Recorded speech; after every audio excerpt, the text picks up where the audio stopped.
جناب دین اسلام توہم پرستی کی نفی فرماتا ہے اور ہم کئی ایپیسوڈ سے اس تعلق سے کئی پروگرام سے بات بھی کر رہے ہیں. آج ہم بات کو آگے بڑھا رہے ہیں اور آج ہم جان رہے ہیں کہ جو ہاتھوں کی لکیریں ہیں ان کو پڑھ کے کیا کوئی شخص جو خود کسی فٹ پاتھ پہ بیٹھا ہوا ہے اور نہیں آج کل تو جناب بڑے بڑے اسٹینڈرڈ کے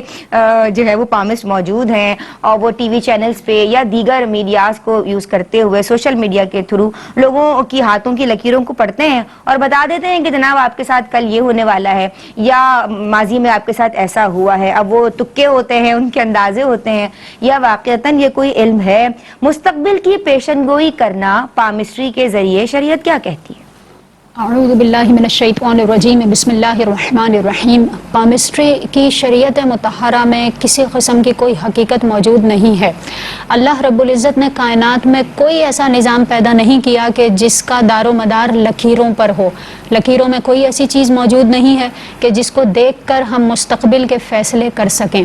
لہٰذا شریعت مطہرہ کی روشنی میں ہمیں سب سے پہلے یہ بات سمجھنی چاہیے کہ پامسٹری اور اسی طرح جو کاہن وغیرہ کے معاملات ہوتے ہیں, یعنی اپنے اندازے سے مستقبل کی خبریں دینا, یہ کسی بھی ذریعے سے ہوگا جبکہ وہ خبریں براہ راست قرآن اور حدیث سے نہ ہوں بلکہ محض اپنے اندازے کی بنیاد پر دی جائیں تو ان کی شریعت مطہرہ میں ممانعت بھی ہے. اور اگر بالفرض کوئی شخص اس کے اوپر عقیدہ رکھتے ہوئے, یقین رکھتے ہوئے یہ معاملہ کرے گا تو پھر اس کے اوپر مزید سخت حکم لگتا ہے. یعنی نارمل حالت میں بھی حرام ہی ہے اور یہ چیز پھر کفر تک لے جانے کا سبب بھی بن سکتی ہے. یعنی اگر ہم یقین رکھیں کہ جو کچھ بھی بیان کیا گیا ہے وہ حق ہی ہے تو پھر ظاہر ہے کہ یہ چیز کفر تک بھی لے کر جا سکتی ہے. لہٰذا احتیاط کرنی چاہیے اور ان تمام چیزوں سے بچنا چاہیے. اور حدیث پاک میں آتا ہے کہ اللہ رب العزت ایسا شخص جو کاہن کے پاس جاتا ہو, اس کی معلومات پر جو ہے وہ بھروسہ کرتا ہو یا اس کو ویسے ہی بعض اوقات محض اپنے شغل کے طور پر یا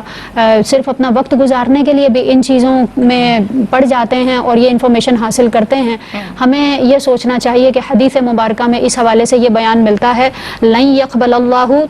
صلاتہ 40 صباحا, ایسے شخص کی نماز اللہ رب العزت 40 دن تک قبول نہیں فرماتا. لہٰذا احتیاط کریں اور ان تمام معاملات سے بچیں اور یہ ذہن میں رکھیے کہ ہمیں قطعی اور حتمی علم صرف اور صرف قرآن اور حدیث مبارکہ سے ہی مل سکتا ہے. قرآن اور حدیث مبارکہ واحد سورس ہیں جنہوں نے قیامت بلکہ اس کے بعد تک کے معاملات کو بیان فرما دیا ہے.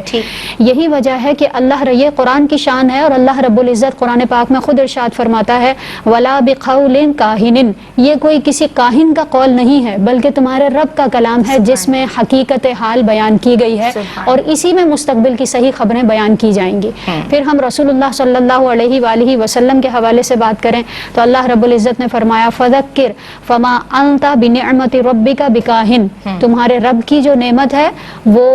کوئی کاہن یا کوئی مجنون نہیں ہے بلکہ اللہ رب العزت کے وہ رسول ہیں جو واعظ تو ہیں لیکن کاہن نہیں ہیں. اس کا مطلب یہ ہوا کہ رسول اللہ صلی اللہ علیہ وآلہ وسلم سے جو خبر ملے گی وہ حقیقت حال پر مبنی ہو سکتی ہے یا براہ راست قرآن سے کسی بات کی خبر ملے مستقبل کے حوالے سے تو وہی بات ویلڈ ہو سکتی ہے. اس کے علاوہ کوئی ہمارے پاس ایسا سورس نہیں ہے کہ جس پر بھروسہ کر کے ہم یہ کہہ سکیں کہ کل آنے والے وقت میں یہ کام ہوگا یا یہ نفع پہنچے گا یا یہ نقصان پہنچے گا. جو بہنیں ہیں وہ ہماری پیاری بہنوں کی جو عالمات ہیں ان کی صحبت میں بیٹھنے کی کوشش کریں کہ دینی علوم حاصل کریں. اور اگر ہم ایسے لوگوں میں بیٹھیں گے, اچھا جسٹ فار فن بھی تو بہنیں جاتی ہیں کہ ٹھیک ہے مذاق میں ہی پوچھ رہے ہیں, وہ جسٹ فار فن ہو یا کسی بھی مقصد سے ہو, بہرحال اس کو علماء نے حرام قرار لکھا ہے. اور اگر بالفرض عقیدہ رکھیں گے تو پھر تو حکم اس سے بھی زیادہ بڑھ جاتا ہے, وہ کفر تک پہنچ جاتا ہے. لہٰذا ان چیزوں سے بچیں اور جو قرآن اور حدیث مبارکہ کی انفارمیشن ہے بس وہیں تک محدود رہی ہے. ٹھیک ہے جناب, یہ تو بات ہوئی ہاتھوں کی لکیروں کے تعلق سے